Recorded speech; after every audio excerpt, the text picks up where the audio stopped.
This time, after Xiao chopped away at the blocks, Ningguang didn't dare suggest sending them directly to the Ministry of Civil Affairs. After all, these were Ryen's resources, not hers to freely allocate. Instead, she politely asked Xiao to carry the wood into the courtyard. Though Keqing had previously mentioned that wood in Ryen's world was incredibly abundant and practically worthless, that didn't mean they could just assume it was theirs for the taking. Once inside, they quickly confirmed that Ryen was indeed not present. On the table, a single piece of paper was pinned beneath a torch. The note was straightforward.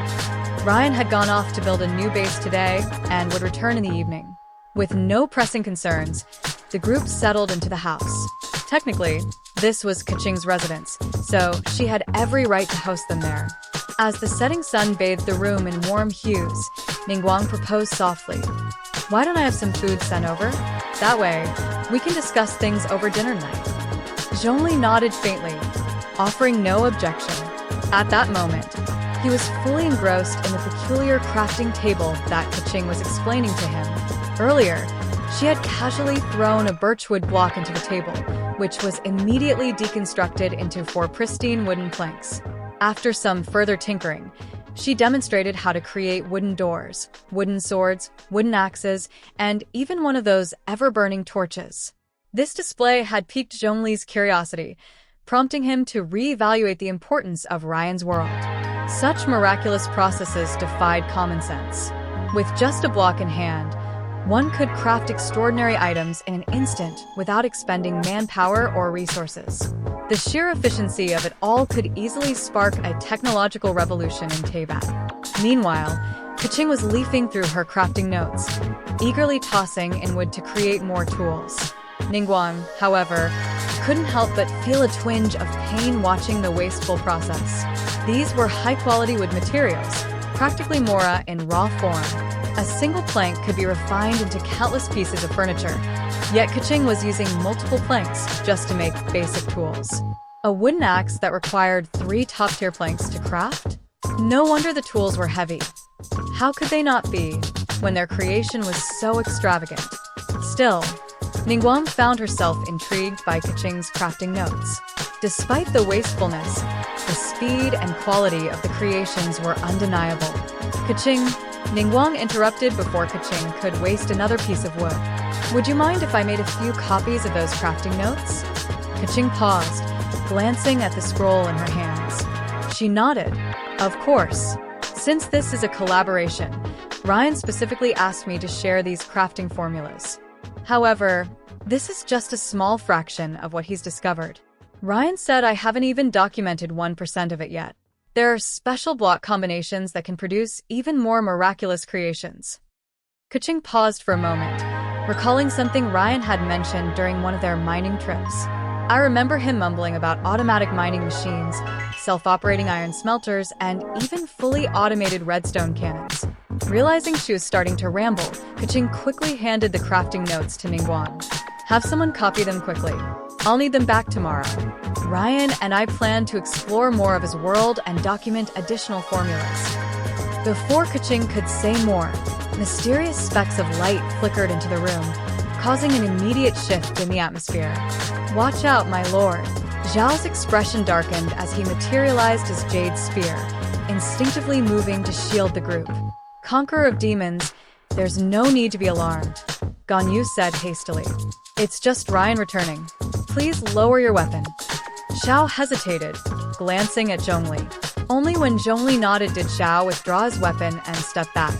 Moments later, a glowing doorway shimmered into existence before them. Through its faintly translucent surface, the group caught glimpses of Ryen's blocky world, hazy but unmistakable. That was exhausting. Ryen appeared, hefting a pickaxe over his shoulder, his face weary as he stepped through the portal back into Teyvat. Looking up, he was greeted by the sight of a group of people staring back at him.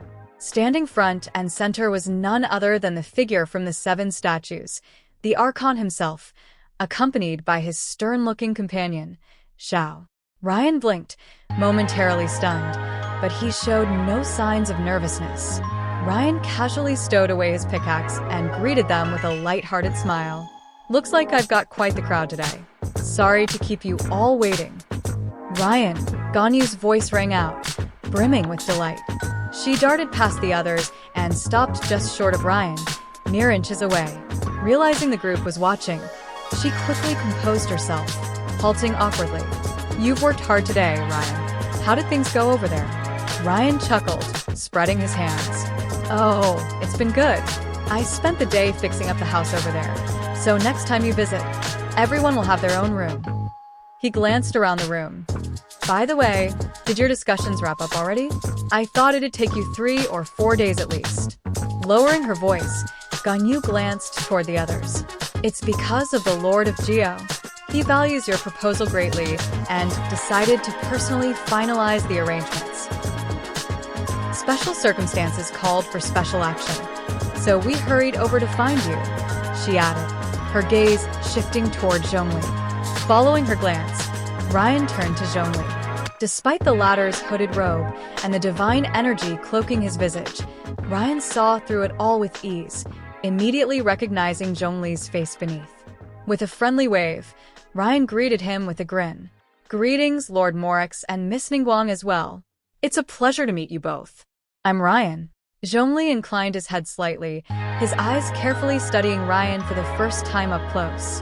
The young man appeared unassuming, handsome and pure, with a radiance about him.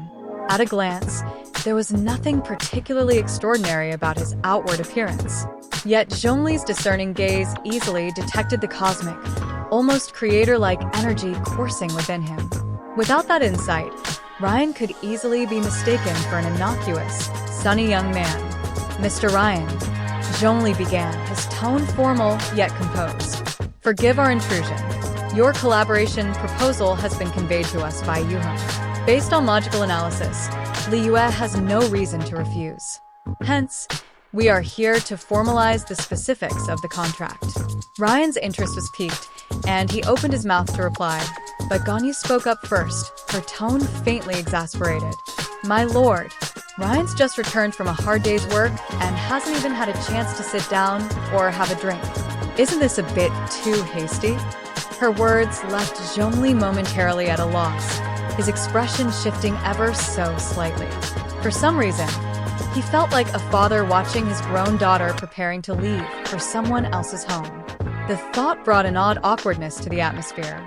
Breaking the tension, Ningguang stepped forward with a soft laugh, her voice smooth and diplomatic. I've already sent someone to fetch food. In Liyue, it's customary to discuss business over a meal. Why don't we save the details for dinner? Ryen's eyes lit up, and he nodded eagerly. Sounds perfect. I haven't had the chance to try much of Liyue's cuisine since arriving in Teyvat. Honestly, I've been surviving on roasted meat and foraged fruit over there, so I'm definitely looking forward to it. At his words, Ningguang let out a melodious laugh, her poise exuding effortless elegance. That's Liyue's fault for not being a better host. Rest assured, Mr. Ryen, as our partner, we'll make sure you're well-fed and never wanting for good food. Ryen found her company rather enjoyable. Conversations with someone as sharp and gracious as Ningguang felt like a refreshing breeze. He smiled warmly. Just call me Ryen. I'm still young. I don't want to feel like an old man with people calling me mister. Feel free to sit for a bit. I'll go clean up. I reek after spending the afternoon fishing. With that, Ryen turned and headed into the house. As he left, a thought lingered in his mind, souring his mood slightly. Fishing. Why was it that others always seemed to reel in enchanted books and rare treasures, while he ended up with nothing but carp or broken bows with red durability indicators? He would have preferred to catch nothing at all. It'd have been less infuriating.